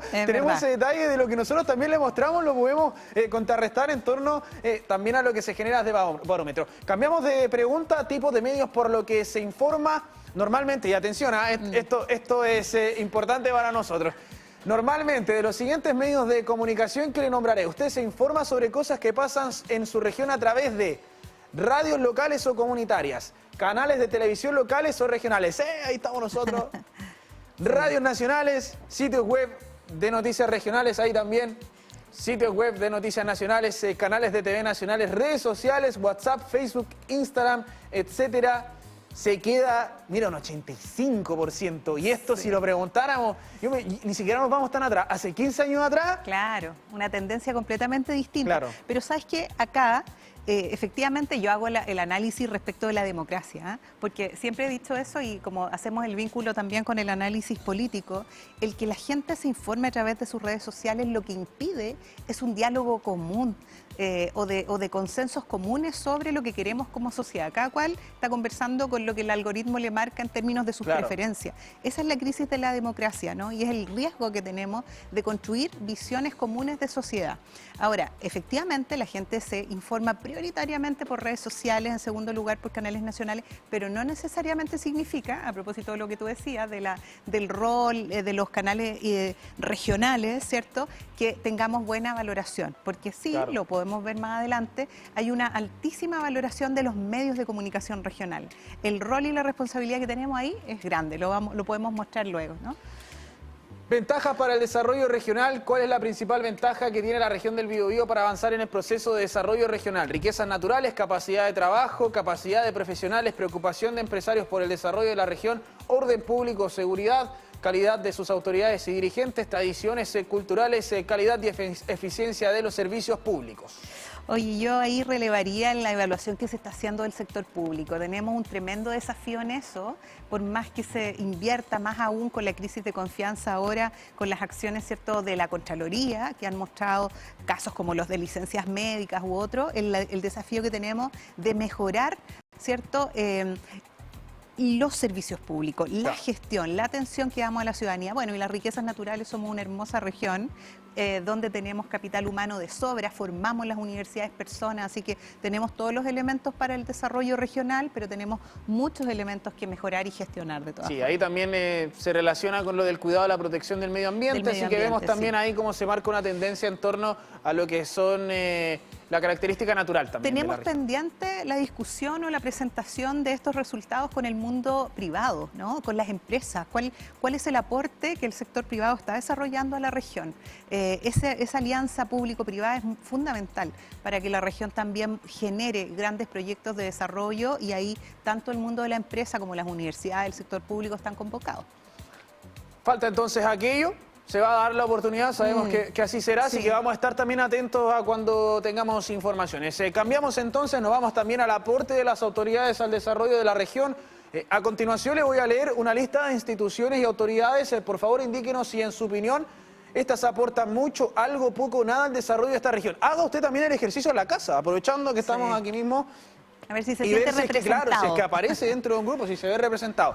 ¿Cuánto aporta al desarrollo de esta región? El gobierno central, el gobierno regional, el municipio, las empresas de la región. Ahí estaba el concepto de empresa. Mira, la tendencia en las mediciones anteriores, 2019-2022, es que es el municipio quien más aporta, porque además el municipio lo que tiene como característica es que resuelve los problemas más cercanos, más de proximidad de las personas, ¿ya? Entonces, el municipio sigue siendo una de las instituciones que más aporta desde la perspectiva de las personas. Sin embargo, ha bajado igualmente su evaluación. Yo creo que aquí dos cosas que destacan es que el gobierno central, el aporte, la perspectiva del aporte del gobierno central es baja y va en baja. Entonces la gente está atribuyendo mayor importancia a la resolución de los problemas cercanos, tanto al municipio como al gobierno regional, sin necesariamente, en el caso del gobierno regional, generar una evaluación tan positiva de lo que se hace. O sea, ahí tenemos un margen de mejora, una brecha de mejora que debería marcar el desafío de la gestión en nivel de municipio y en nivel de gobierno regional. Ahí está entonces parte también de lo que nos muestra este barómetro. Vamos a ir a la siguiente lámina también para ahora presentarles lo que ocurre con aquí estamos, cuánto ¿viste? aporta, claro, el desarrollo de la región, pero en este caso, diputados y senadores, organizaciones sociales, universidades de la región, medios de comunicación regionales. Mire, ese era el dato que yo te quería dar. Mire el dato, estos dos datos son muy buenos, en un análisis muy positivos. Son muy buenos y por eso yo decía, ojo, la gente no se informa tanto, se informa prioritariamente a través de redes sociales, es lo que veíamos hace unos minutos, y a través de canales nacionales, pero la evaluación del aporte de los medios de comunicación regional es la más alta de la medición, con un 63,6%. O sea, el rol que medios como TVU, ¿cierto?, genera, medios de la Universidad de Concepción genera para informar a la ciudadanía sobre los temas de interés es absolutamente central, al igual que el rol de las universidades. Las universidades siguen siendo de aquellas instituciones que reciben aún una valoración en términos de su aporte respecto de la ciudadanía. Es algo que tenemos que cuidar, porque la crisis de confianza en las personas y en las instituciones, yo decía hace un rato, es alguna que está bajando, ¿no? Ahora, si te fijas, el aporte que se estima de los diputados y senadores de la región es algo más bajo. Sí, es muy bajo. 65,5%, ¿no? Estima que no hay un aporte de los diputados y senadores de la región, de los parlamentarios. Igualmente baja la observación respecto de las organizaciones sociales. Así que tenemos que cuidar como instituciones esta visión que es muy valorable de lo que están estimando las personas sobre nuestro aporte y nuestro rol. Y aquí podemos también mezclar un poquito las informaciones. ¿Por qué? Porque viene el proceso de parlamentarias. Mire, viene el proceso de parlamentarias. Hay una valoración negativa al trabajo de los senadores y diputados, lamentablemente. Pero usted es quien decide. En su casa usted tiene el poder del voto. Y nosotros como medios regionales también estamos mostrándole parte de a lo mejor de lo que no ocurre. Claro. En el plano nacional, de lo que a veces no es noticia en el plano nacional, pero que sí nos importa a nosotros. Y ahí estamos con Diario Concepción, con los medios de la Universidad de Concepción, con las secciones en los sitios web en cuanto al mundo político, para que usted conozca también en qué están trabajando nuestros políticos regionales. Y ahí también el detalle, la invitación es que en este proceso de parlamentarias vaya informándose desde ya, porque hay muchos que ya aparecen como posibles candidatos, como posibles candidatas, y nosotros le vamos a estar mostrando información. Ya incluso hemos podido conversar quizás con algunos de ellos y de ellas en otros roles, con anterioridad. Entonces también ahí la invitación es que para que usted pueda votar informado o votar informada, también está atento y atenta a lo que ocurre aquí en los medios regionales, tal cual lo que mostraba ahí en la lámina del estudio, del barómetro. Ojalá que esas autoridades que estén acá puedan también reaccionar a los datos que la encuesta muestra. Sí. Porque cuando uno les dice, ¿sabe qué? Su figura, no su persona, su figura, la de diputado, la de parlamentario, es una que la ciudadanía no está valorando o no está conociendo, porque también la valoración depende del conocimiento, ¿cierto? Claro, sí. Entonces, conocen a sus autoridades, las personas conocen quién es su diputado, cuál es su rol, cuál es su responsabilidad, y para no retrasar y observar esta lámina que estás mostrando, cuál es su compromiso con aquellos temas de interés. Ya decíamos con la seguridad, acá se plantea el fomento productivo, la construcción de grandes obras, la protección del medio ambiente, de nuevo la seguridad, la localización de grandes empresas. Fíjate que en esta lámina la pregunta, y aquí hay una tendencia que es bien interesante, porque la pregunta es, ¿quién debe tomar las decisiones? Si se deben tomar las decisiones a nivel nacional, a nivel regional o a nivel comunal. Y solamente voy a mirar lo de seguridad y orden público. Un 37% de las personas estima que las decisiones se deberían tomar a nivel comunal. Entonces se estima que las decisiones cuando se toman a nivel nacional son decisiones lejanas a los problemas que la ciudadanía tiene.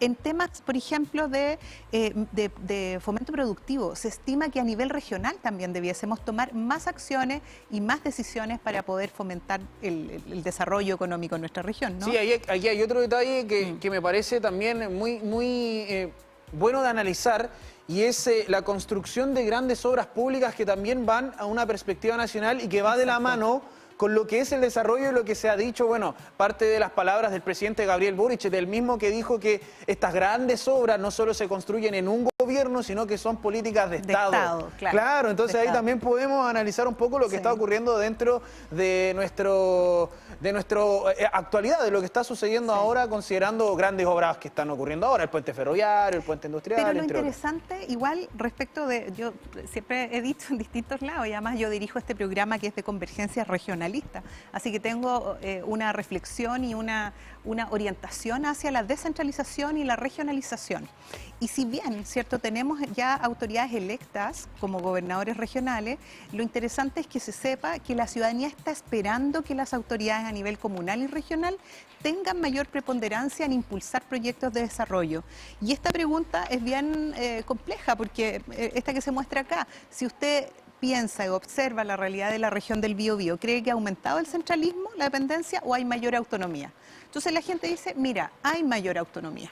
Claro. La pregunta es, ¿qué ha significado eso? ¿No? Y esa es una pregunta que se muestra en otra. ¿Eso nos ha ayudado a dinamizar el desarrollo de la región? ¿Nos ha ayudado a movilizar, ¿cierto?, a generar más desarrollo? Lo que se veía en la lámina anterior es que hay más tendencia, ¿cierto?, a que podamos generar transformaciones regionales, pero no necesariamente a que haya mayor autonomía de la región frente a la capital, que es el concepto que está mostrándose en esta lámina. Sí, ahí, bueno, todo lo que también ha sido parte de este proceso que se ha ido dando de dotar de mayor autonomía, pero no solo en el concepto de autonomía, sino que también de, por ejemplo, poder de decisión. Está el royalty minero actualmente, están los gobiernos regionales, traspaso de competencia, pero gracias, viste, era la palabra que estaba buscando. Pero ahí está la lámina, ¿no? Ahí está la lámina. O sea, lo que la gente dice es que las cosas han quedado más o menos igual que antes. Mayoritariamente, a pesar de que tenemos elección de gobernadores regionales, a pesar que tenemos un mayor impulso del desarrollo regional, las cosas han quedado más o menos igual.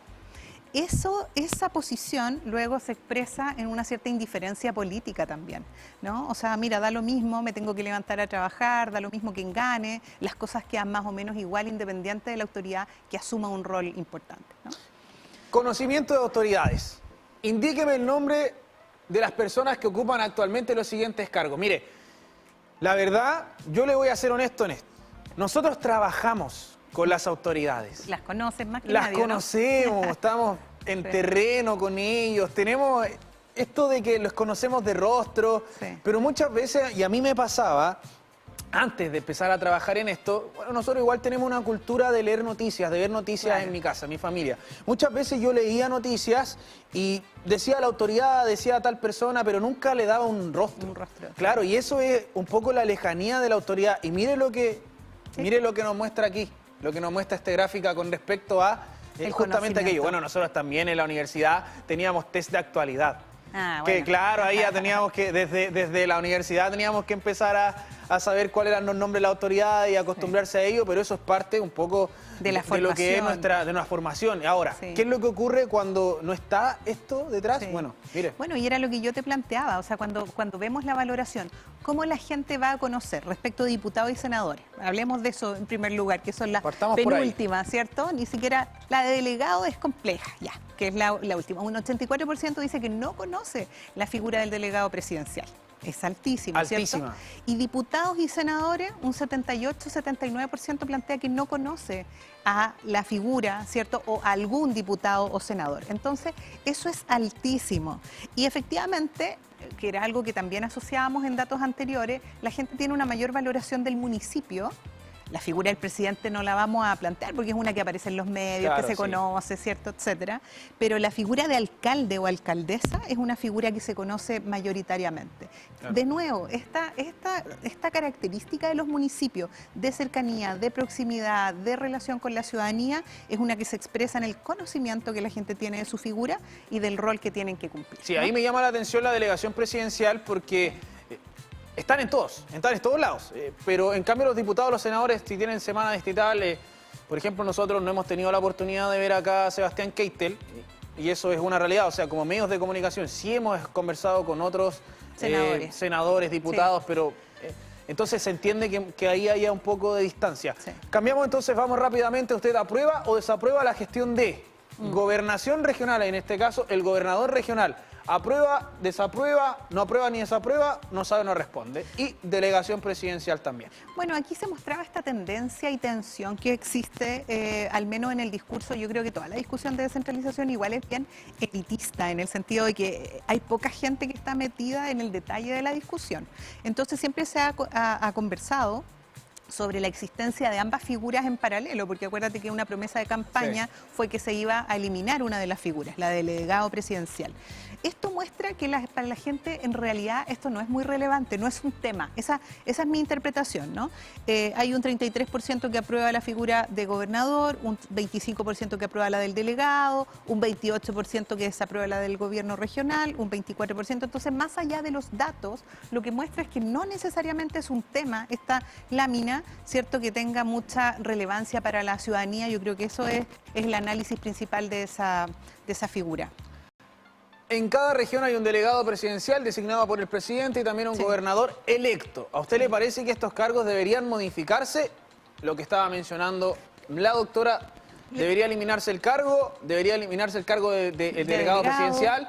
¿El de gobernador electo? ¿Deberían eliminarse los dos cargos o deberían mantener los dos cargos por ahora? Sí, lo que muestra, a mí lo que me muestra estos datos es que hay una dispersión en esto, que no necesariamente hay una tendencia, te fijas, como muy mayoritaria respecto que diga, no, porque no conocemos la figura, tampoco aprobamos ni desaprobamos, un 38% dice que se deberían mantener los dos cargos. O sea, yo creo que sigue siendo un tema que está en un nivel de preocupación, yo diría incluso como de expertos que trabajan en temas de descentralización, pero no es un tema que para la ciudadanía tenga una relevancia prioritaria. Sí, también considerar que la gobernación regional se ha visto involucrada en este caso, el traspaso de fondos, que también ha generado algún tema, y considerando que fue el primer periodo de gestión de esta gobernación regional, luego del cambio de la intendencia, entonces también, y la instauración de la figura de la delegación presidencial, entonces dentro del mundo político, de la institución, del ordenamiento institucional y la colectividad que existe, son dos figuras relativamente nuevas. ¿Con cuál de las siguientes frases acerca de la democracia usted está más de acuerdo en este proceso democrático que vivimos hace muy poco? La democracia es preferible a cualquier otra forma de gobierno. A la gente, como uno, nos da lo mismo un régimen democrático que uno no democrático. 30%. 30%. En algunas circunstancias, un gobierno autoritario es preferible a uno democrático. Y no sabe, no responde 6,7%. O sea, un 30% de las personas... O sea, también aquí hay si le sumas además, si le sumas el 13, un 43% podría justificar un régimen no democrático. Claro. ¿Sí? Entonces yo creo que aquí la reflexión efectivamente es a los desafíos de la democracia, ¿no? Sigue siendo esta lámina de que es preferible un régimen democrático lo mayoritario, pero es algo que la gente podría estimar. Algo que no dijimos al inicio, que es importante plantear, es que esta medición se dio entre octubre-noviembre del 2024, a propósito de la visión que habían del gobierno regional y de la figura del gobierno regional. Ese dato es fundamental. Vamos rápidamente también, ¿en qué sector político se siente representado o dónde se ubicaría usted? Y aquí tenemos izquierda, centro derecha, derecha ninguna, y va variando de acuerdo también a un rango etario. Sí. Bueno, lo que ha mostrado la región y cómo se ha ido moviendo también el Biobío es que hay una tendencia, ¿cierto?, hacia la derecha y centro derecha. Eso ha mostrado en los últimos años efectivamente el escenario político, pero sobre todo, y eso es lo que muestra, yo creo, con ninguna, es que quienes definen las elecciones principalmente son aquellos que no se identifican necesariamente en el espectro político con alguna de las orientaciones políticas tradicionales, ¿cierto? Imagínate, entre 65 años y más, un 51% no se identifica con ninguna de las posiciones, entre la juventud un 29%, ¿cierto? Hay aquí distintos cruces que podemos hacer, el generacional, ¿cierto? Etario me refiero, pero también el de orientaciones políticas o posiciones políticas. Me parece que hay un giro, efectivamente, que la literatura, y muchos lo han planteado, hacia la derecha, eso es así, pero también, como no hay ninguna orientación, eso explicaría que figuras más bien carismáticas pueden sacar buenos resultados electorales independientes de los resultados o de las posiciones, que es lo que hemos visto, me parece, el día de ayer también en las elecciones, ¿no? Sí, ahí eso es lo entretenido de este barómetro, porque ahora lo vamos a poder analizar tanto con las elecciones de ayer, porque gana el Partido Comunista, gana la candidata del Partido Comunista, Yanet Jara, y mucho de ello también es por su figura, es porque ella es la candidata. Y ahora viene el proceso de presidenciales, de parlamentarias, y vamos a ver también qué es lo que ocurre ahí. Vamos a comparar también con lo que está viendo el barómetro, si es que existe o no similitud, y el factor también de la persona, de lo que ocurre con cada candidato y cada candidata.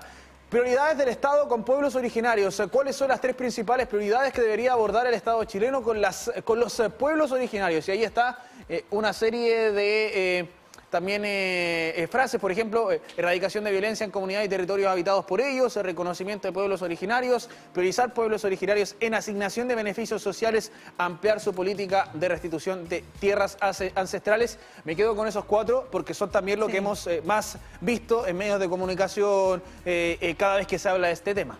Sí, aquí deberían haber quizá más de una lámina, ¿no? Ahí dice primera, porque efectivamente, como se preguntó sobre las tres, pero podríamos hacer solamente un análisis como general, ¿no? Yo creo que efectivamente, más allá de los resultados que se muestran acá, fíjate que aquí el tema de la convivencia con la industria forestal, o sea, me parece que es importante este debate en particular hacerlo en un término más amplio, porque hace pocos días se aprobó, tú sabes, o se presentó el informe de la Comisión de Entendimiento, de Paz, no recuerdo el nombre exacto de la comisión, ¿sí? Claro. Y ahí se plantearon paz y entendimiento, algo así, ¿no?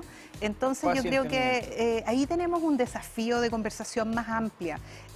Los debates constitucionales son unos que no generan hoy día alta adhesión.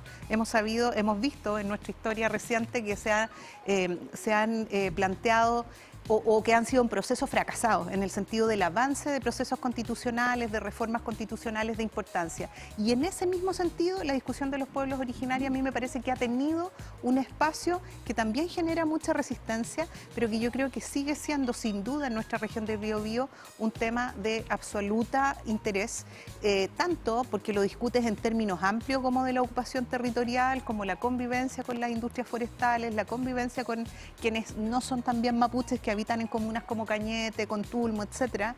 Así que me parece que ahí tenemos un desafío todavía de política pública. Recuerda que incluso a nivel de gobierno regional se habían implementado en el periodo anterior algunas iniciativas vinculadas a enfrentar la violencia rural en términos amplios.